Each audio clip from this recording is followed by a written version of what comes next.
सोलापूर जिल्ह्याच्या दक्षिण भागात तीव्र पाणी टंचाई निर्माण झाली आहे। बंकलगी गावातील नागरिक पाणी टंचाईमुळे संतप्त झाले। पिण्याच्या पाण्यासाठी नागरिकांना 25 रुपये प्रति घागर पैसे मोजावे लागतात। जिल्ह्यातील बहुतांश विहिरी आटल्याने तीव्र पाणी टंचाई जाणवतीये।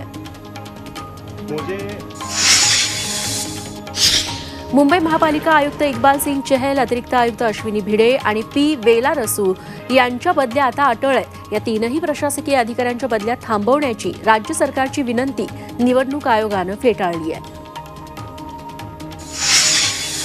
मार्चच्या पहिल्या आठवड्यात केंद्र सरकार नागरिकता संशोधन कायदा लागू करण्याच्या तयारीत आहे। CAA लागू करण्यासाठी पोर्टल तयार करण्यात आले। या पोर्टलच्या माध्यमातून नागरिकतेसाठी अर्ज करता येईल। पाकिस्तान, अफगाणिस्तान आणि बांगलादेशातील अल्पसंख्याक नागरिकांना CAAचा सर्वाधिक फायदा होणार आहे।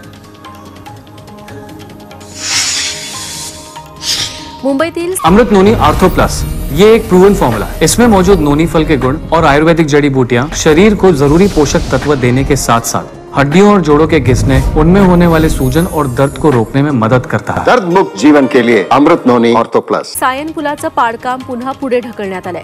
बोर्डाच्या परीक्षा असल्यामुळे विद्यार्थ्यांची गैरसोय होण्याची शक्यता आहे। त्यामुळे हा निर्णय घेण्यात आलाय।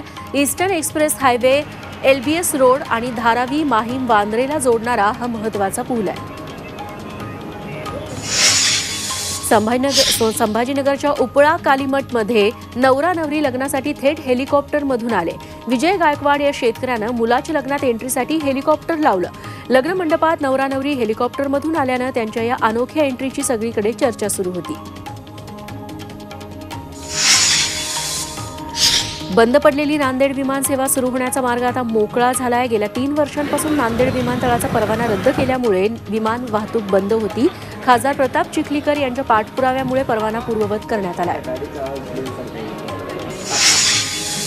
पुणे प्रादेशिक परिवहन प्राधिकरणानं AC टॅक्सीच्या भाडेदरात वाढ केली आहे। मात्र ओला आणि उबरने त्याची अंमलबजावणी केलेली नाही। त्यामुळे जिल्हाधिकाऱ्यांच्या अध्यक्षतेखाली आज बैठक होणार आहे। या बैठकीत तोडगा निघण्याची शक्यता आहे।